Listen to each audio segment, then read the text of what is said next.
Xavier, good morning once again. Good morning, teacher.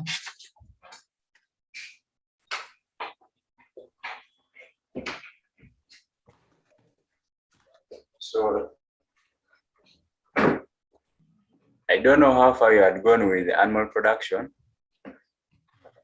because animal production is where we talk about the cattle, talk about branding, milk formulation, how to secrete good milk, those things.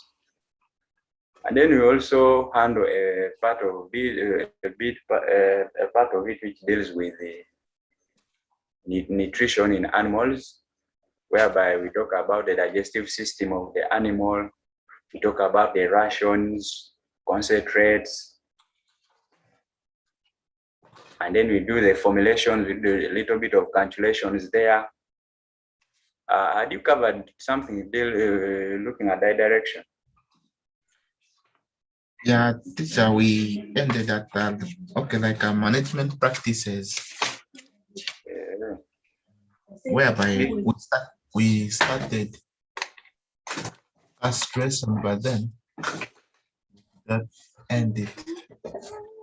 We did not finish it. So because of lockdown, we are sent home. Okay. So otherwise, it's good. This is catch up. This is part of senior work and very simple work. I think after this, you may not need any other revision. Okay. Okay, so basically, when we are studying about pasture management, there are key terminologies, the new terms we may put into consideration. For example, what a pasture is itself. Then we talk about fodder, talk about forage, hay, silage, palatability. Okay, so maybe you could go through them and then I'll explain after you going through them. Okay. Terms used. The first one is pasture. Is a fenced area demarcated forage plan, usually improved and on which animal are grazed. Second one is fodder. This is a grass of or legume that is cut and carried to the stock for indoor feeding. Then forage. This is a plant grown primarily for feeding livestock. Hay. This is a feed produced by hydrating green forage to a moisture content of 15% or less.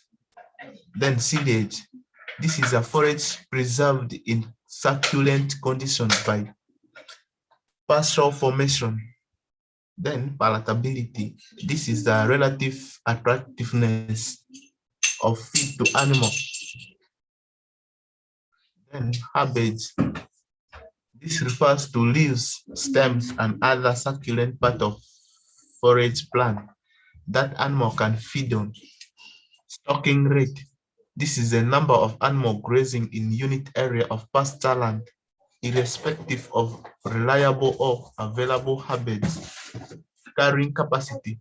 This is the number of animals a given pasture is able to support for a given period of time.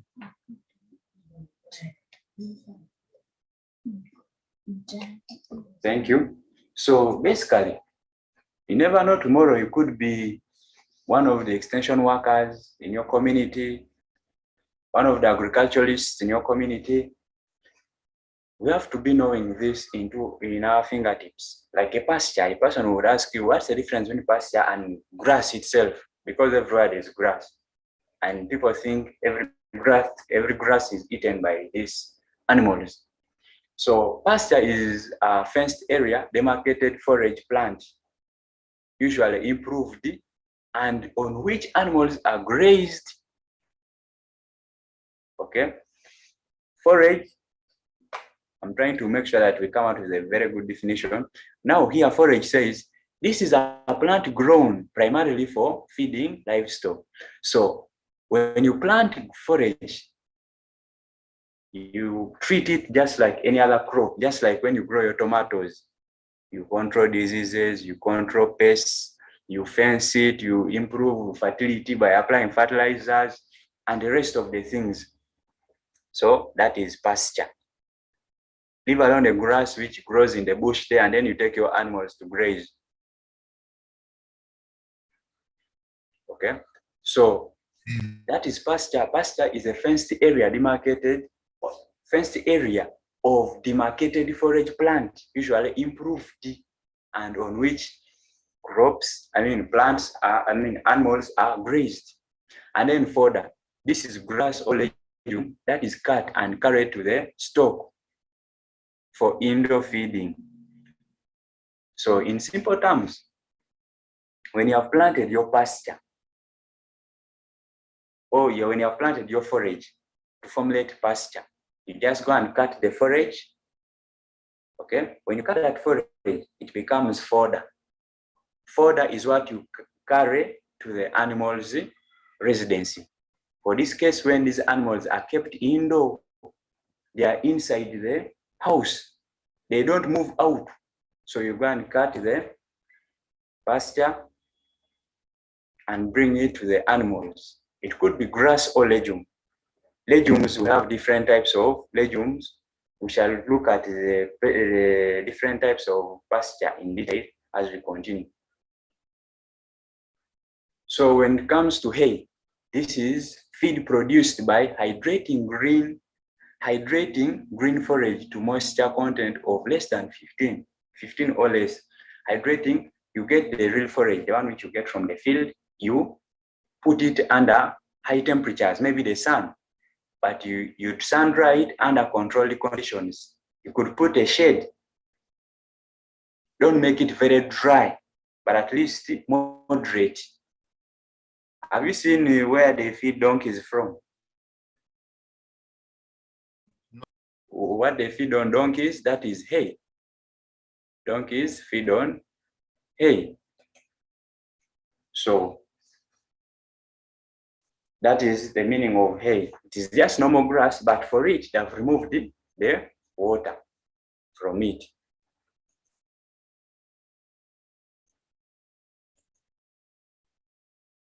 Okay. So the other, we have silage. Silage, this is forage preserved in a succulent condition by partial fermentation. This one is supposed to be fermentation, not formation. There was an error there. So you have to make sure that when you get this hay, you chop it into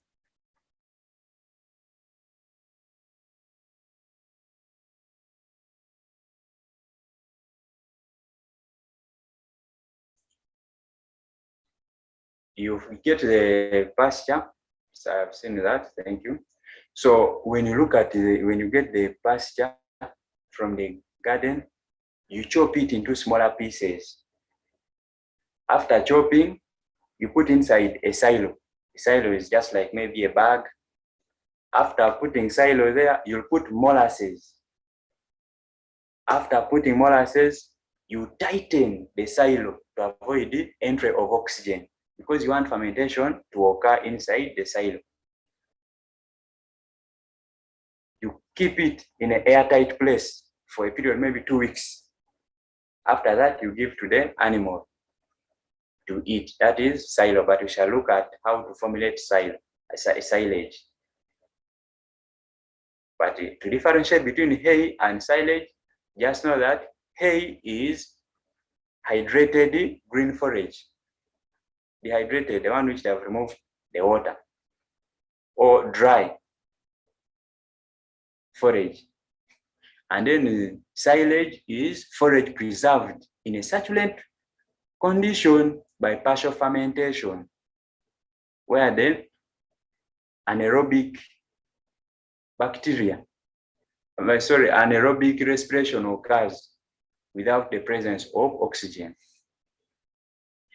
And then now herbage. This refers to the leaves, the stems, and other succulent parts of the forage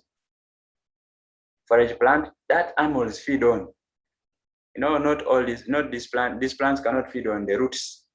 They feed on the leaves, the stems, and the rest of the parts.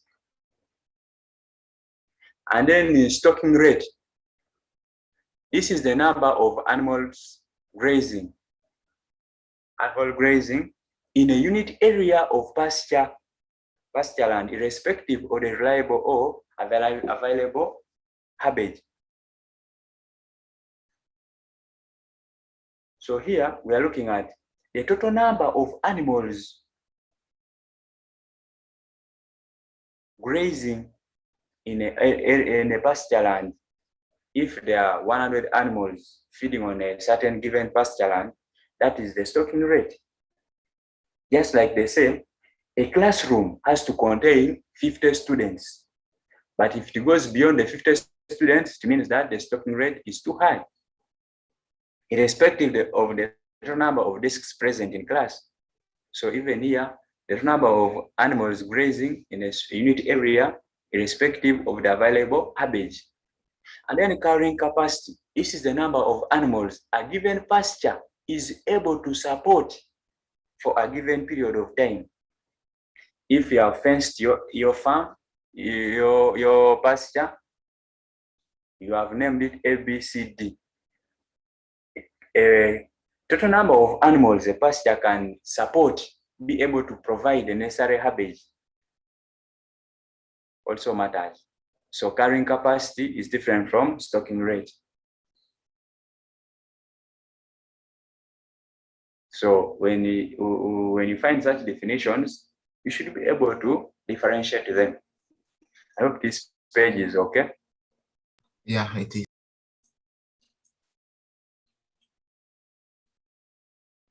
And then we are looking at the types of pasture.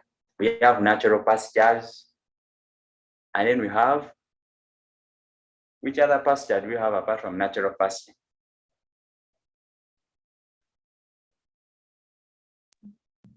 Hello? Yes, Peter. Which other pasture do you think we have apart from natural pasture? A single strand pasture. Okay, we have artificial. So natural pasture, this is an open area with a dense cover of native grasses and other plant species. Okay, this is a very wide area. Yeah, the normal one, which people go maybe, for example, in the village there, you just get your animals because you are seeing a very versatile land with grass. You put your animals to graze.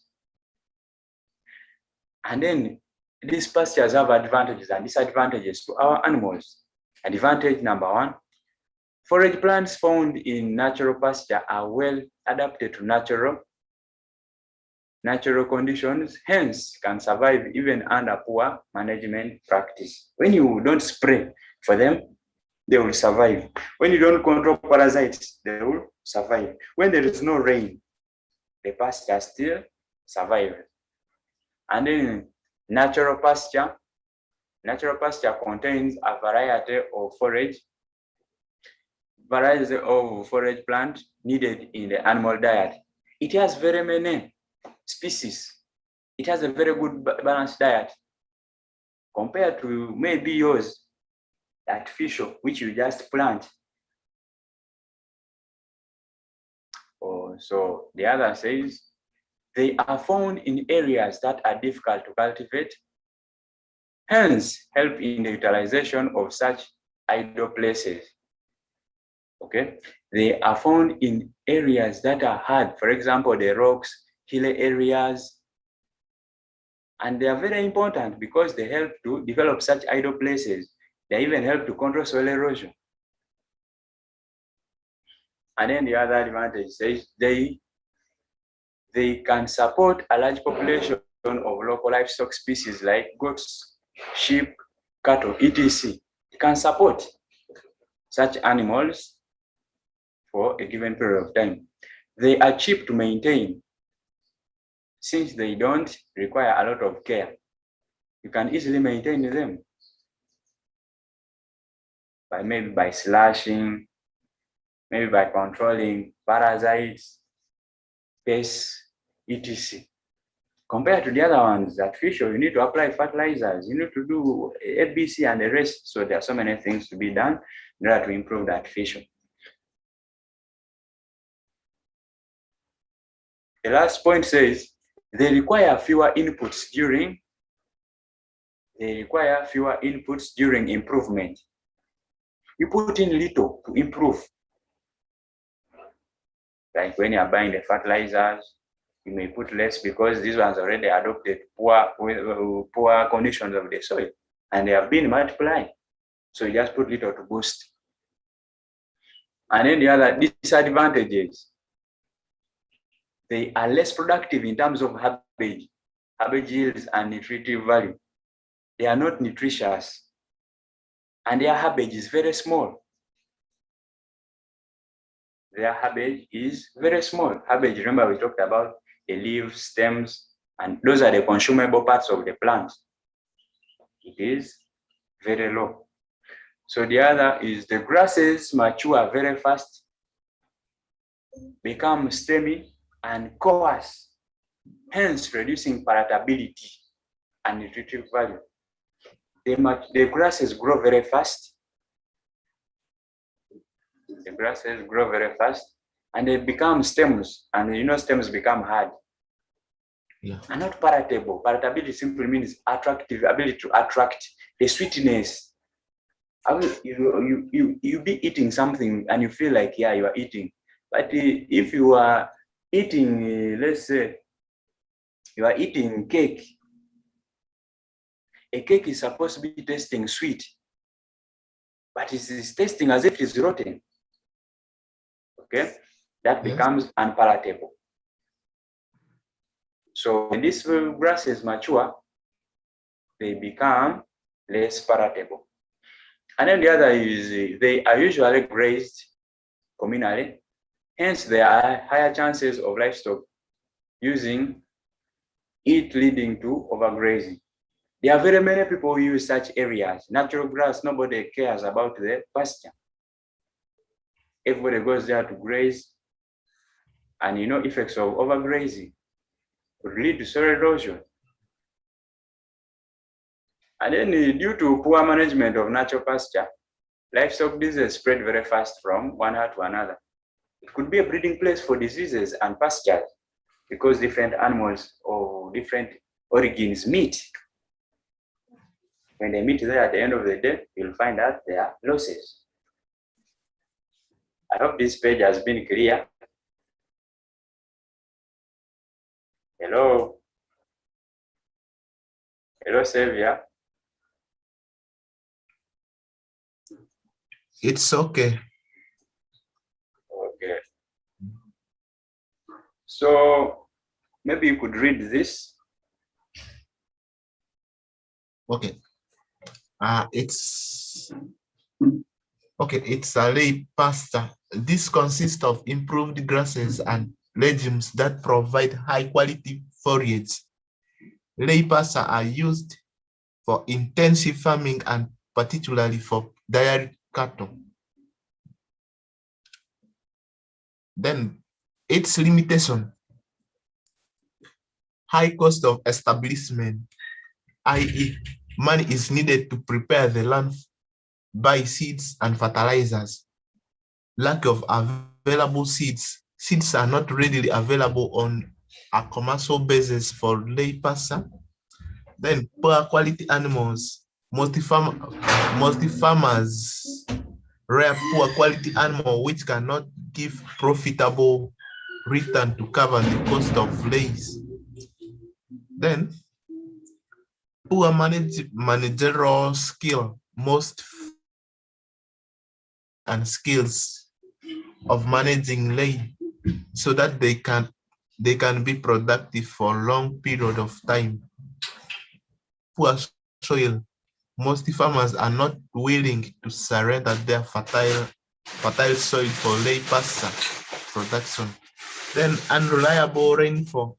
Lay pasture production requires rainfall which is not less 800 millimeter annual and must be well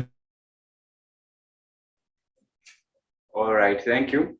So lay pasture, this consists of improved grasses and legumes that provide high quality forage.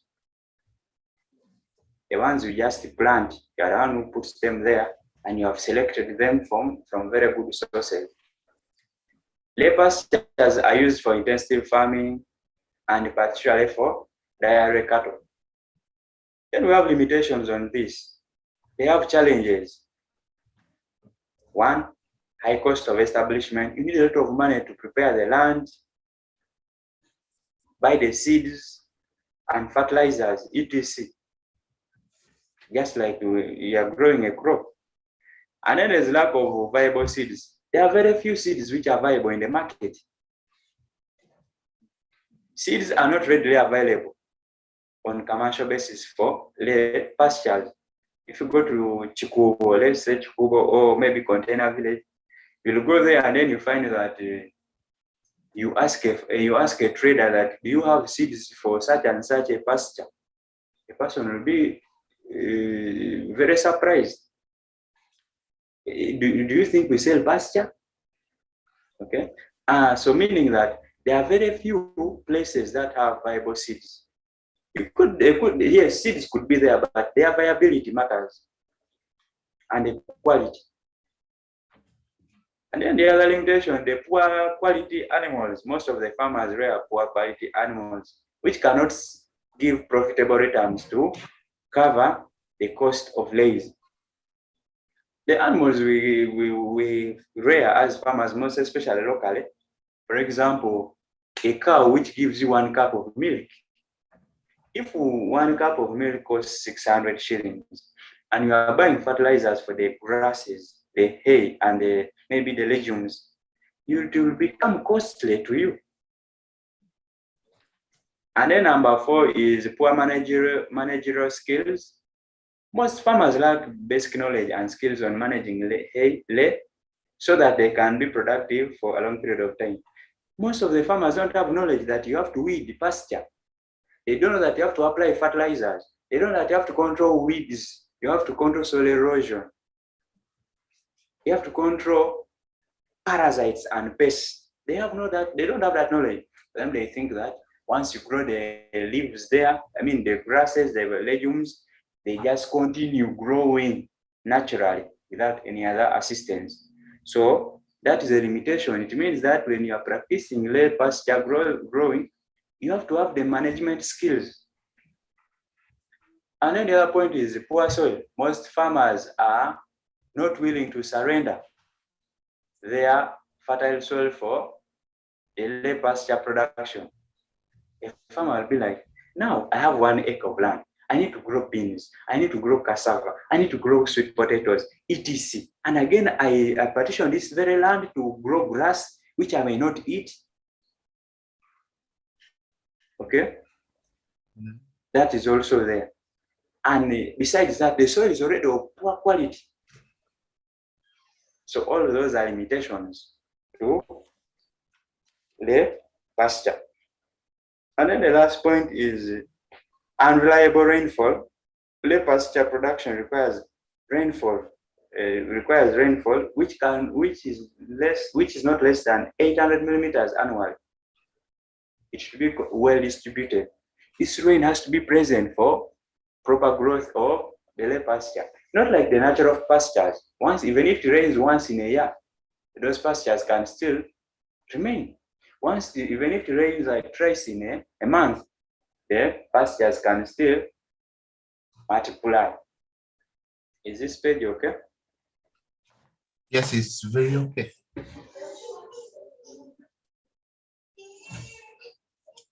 So what are the importance of these pastures? Are they of any value to us? Maybe you could read through. Yeah, they provide organic matter to the soil after rotting, meaning that they improve soil fertility.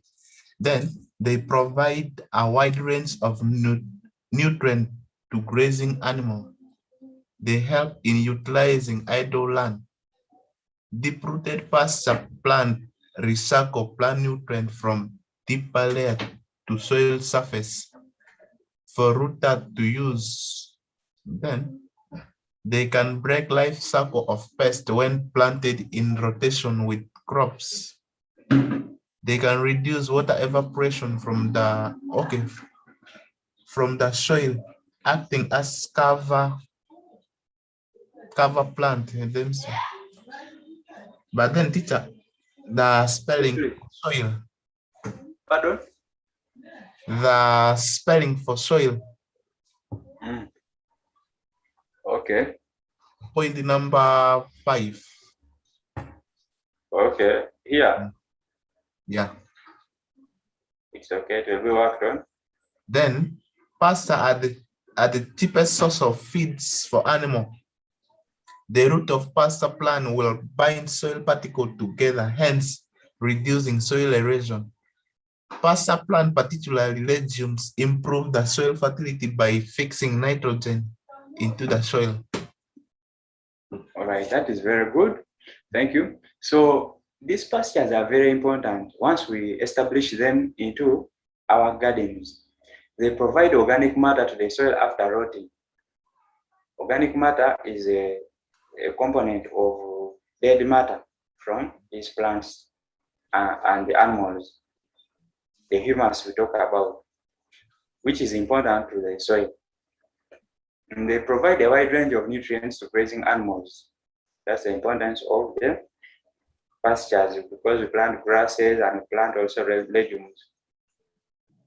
They help in utilizing idle land, because you could be having land on top of the mountain. You could be having land in the swamp, which is free and idle. You could utilize it, and then you could just be going to chop the herbage and you bring to the animals in form of forage. So the other point is some of the pastures are deep rooted and they help to recycle plant nutrients from deeper soils. Okay, due to maybe leaching, nutrients could be lost into deeper layers of soil. But once you plant these deep rooted pastures, they could be able to recycle to get back the lost nutrients from the soil. And then the other is they can break the life cycle of pests or parasites, which when planted in rotation with crops. Well, how? Here is the science behind that. Once you grow your pasture and a crop, there are minimal diseases and parasites which are shared between the crops and the pasture. So it means that you have broken the life cycle. Because in this season, for example, when a crop is attacked, the pasture survives. But if you continuously grow a crop, and that disease multiplies, even the parasites multiply because they have ways of surviving. But today you have grown, maybe this month, let's say this is September, you grow crops. Next month, don't grow crops, grow pasture. So the life cycle will break because the pastures the parasites that have been surviving on the crops will not survive when they are planted their pasture because they cannot feed on the pasture. So that's how we break the life cycle. And then they can reduce on water evaporation from the soil because they act as a cover crop. When they cover the soil, the amount of water lost from the soil is minimal. So hence, it helps to improve on soil water. Pastures are the cheapest source of feeds for the animals compared to concentrates. Concentrates, roughages, okay, you cannot buy those things, but at least pasture is readily available. And then the root of pasture, plants will bind the soil particles together. They have ability to bind the soil particles together, hence controlling soil erosion. So pasture plants, particularly legumes, improve the soil fertility by fixing nitrogen into the soil. So that's the advantage. Why? Because they have root nodules. Root nodules help to fix nitrogen into the soil. I hope this page is okay.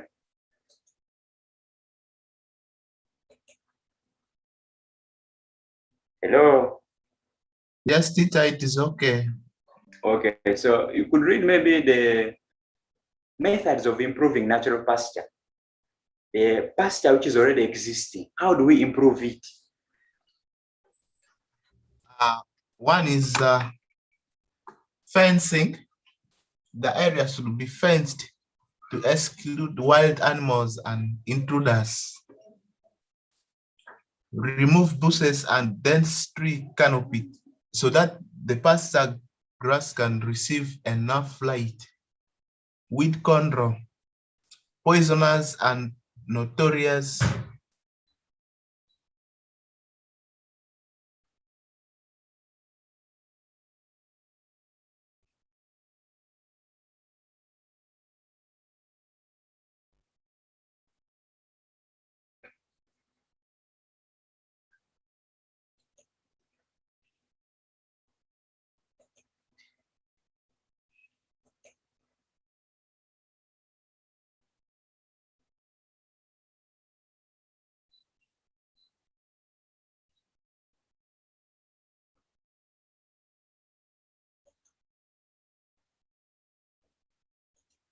Hello?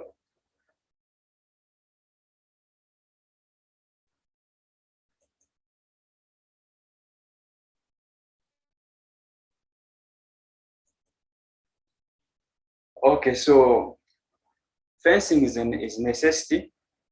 The area should be fenced to exclude wild animals and intruders, the thieves. So remove bushes and dense tree canopy so that the pasture grasses can receive enough light. You have to make sure that the big trees are removed to allow light to penetrate into the pastures for continuous growth. Weed control, poisonous and notorious weeds should be removed. How do you remove? Why should you remove? Because they could lead to death of animals and they even compete for nutrients with the pasture that has been grown. And then the other number 4 is provision of water to animals. Make sure that you provide watering points. Drinking water points should be well distributed to avoid overgrazing and trampling on the pastures in some places. When you put water points, the animals will be able to go and feed from such points only without disturbing other, without causing a lot of damage to the to the pasture which is available. Don't put the drinking water points to one area only. Make sure that you distribute them to the whole farm. And then you control soil erosion. Strontiferous grass species should be planted on the bare surface or in the overgrazed area to reduce soil erosion. Plant the pasture which have stantals, which can survive on a certain area, even if grazing occurs severely. That also will help reduce soil erosion. You can even plant other grasses which can help you control soil erosion. And then oversowing. This is the introduction of improved forage species, more especially legumes in natural pasture to improve nutrient content. You have to make sure that you introduce improved forage. You introduce the improved forage onto the natural existing one, such that you improve on the other already available natural pasture.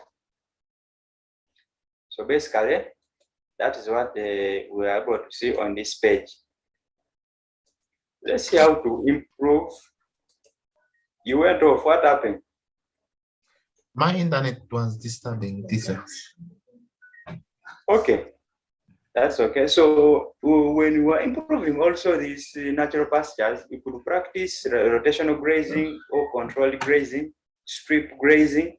This encourages efficient forage utilization or forage being utilized and reduces overgrazing. So rotational grazing simply means when we have developed our paddocks, you graze them according to different days. Maybe let's say maybe weeks or days.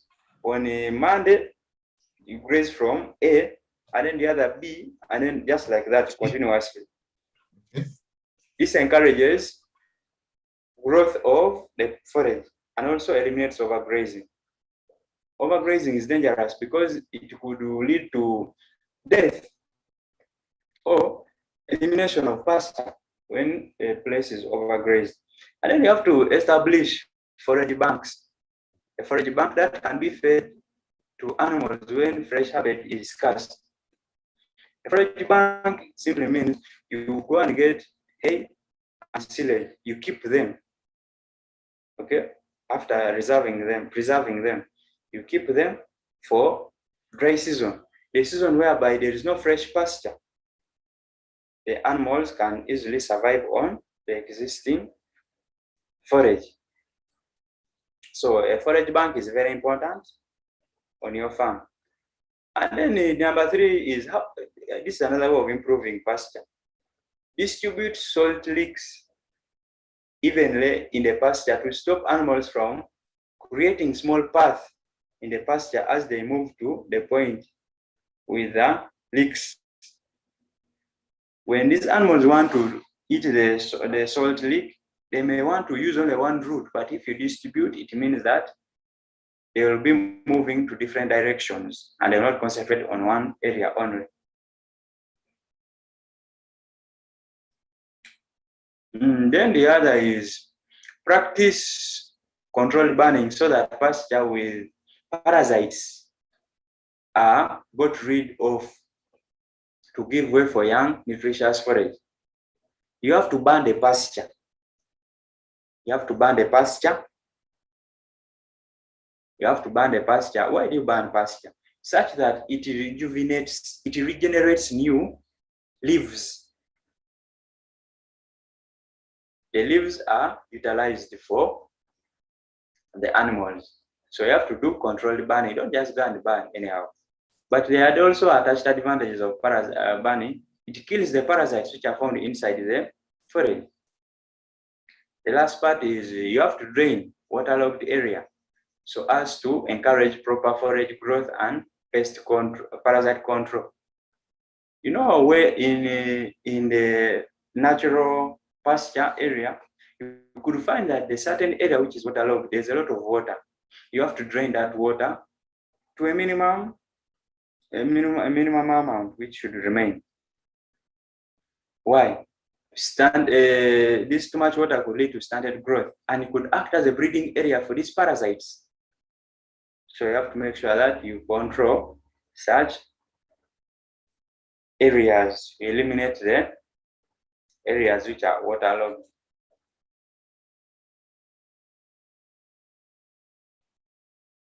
So before you think of establishing a pasture land, there are some factors which you put into consideration. Number 1 is type of the soil. A farmer should consider a good soil with good ability to retain moisture, good ability to keep water for a given period of time. And then topography. Pasture land should have a gentle slope which allows easy use of machines during seedbed preparation and planting. Okay, should look for a gentle place, gentle sloping, which you can use a tractor. You could even use the oxen without breaking them. And then the other is think about the climate. The area should have adequate rainfall with about 800 millimeters during dry periods. Okay. Yeah. So there should be a continuous supply of rainwater. And then planting materials. There should be a good quality planting material. You should get the ones of good quality, the ones which mature very fast, the ones which are free from pests and diseases, the ones which are free from parasites. Okay, you have to put that into consideration. And then the cost of production. How much are you investing in? The farmer should make sure that the expense involved in pasture establishment can be met from the income of the animals. When you are weeding, how much do you spend for weeding? When you are harvesting, how much will you use? But where will the money come from? After you selling milk, will you be able to use that very money to sustain the pasture farm? Those are the questions you should have in your mind. And then availability of pasture seeds. The pasture under consideration should have readily available seeds within the environment. You may go and you think of a pasture, maybe Centralina. Okay, when you think of that, it is not there. Maybe you want elephant grass. The seeds of elephant grass are not available. You could be wanting thatch grass, and it is not available. So you have to make sure that you think of a pasture whose seeds are readily found in your community.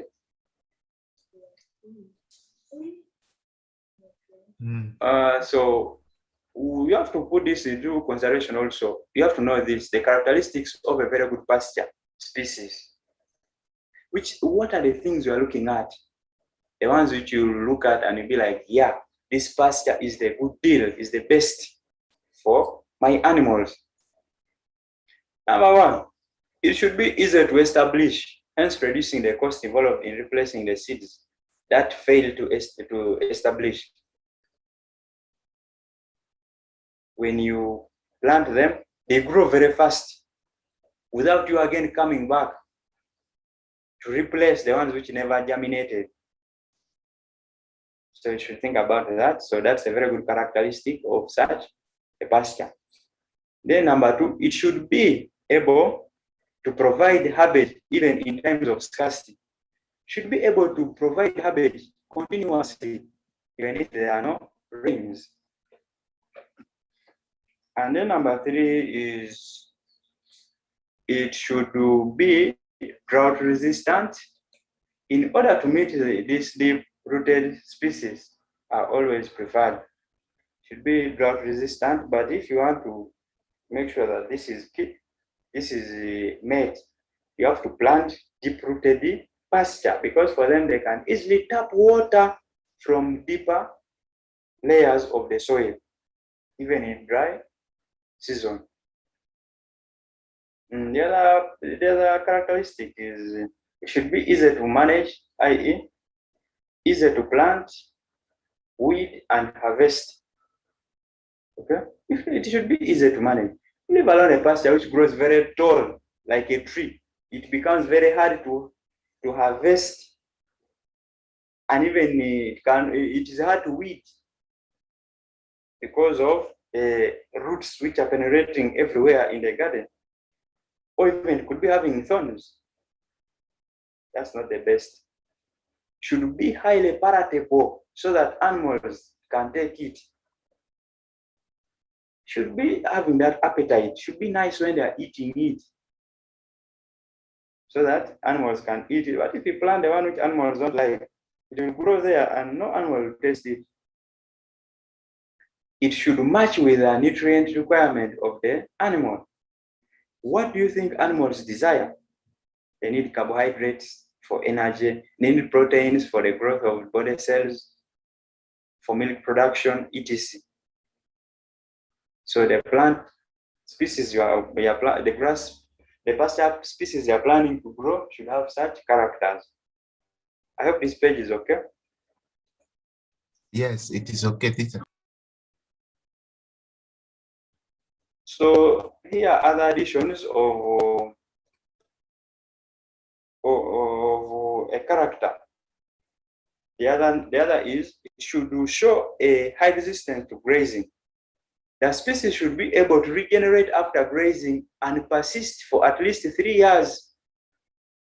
When they are feeding on it, it should be able to regenerate, to regrow back very fast for 3 years. Not the one which they feed on 1 year and it dries. That one is not the best. And then the other, it should be highly resistant to pests and diseases that can attack the pasture. Should be able to withstand and override the presence of the diseases and the parasites. So that is a good one, ideal pasture. The other characteristic is it should be able to produce a large quantity of dry matter in a year for animals to graze on.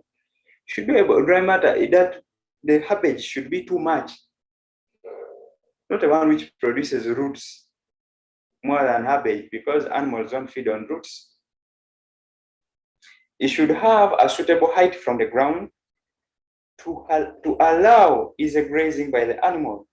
When the pasture should grow to the height which can easily be accessible by the animal, not the one which grows beyond the animal. It gives animals hard time to eat them and to graze on them. So the other second last point says it must be a pasture that can be easily mixed with other pasture species without having any effect on them or being affected. Okay, so here we are looking at a scenario whereby the pasture can coexist with the other pastures without causing any damage. The last part of it says it should have a readily available seed that can be used for propagation. So those seeds should be available. The seeds should be available for easy propagation. Is there any question as far as pasture is concerned? Hello, Xavier.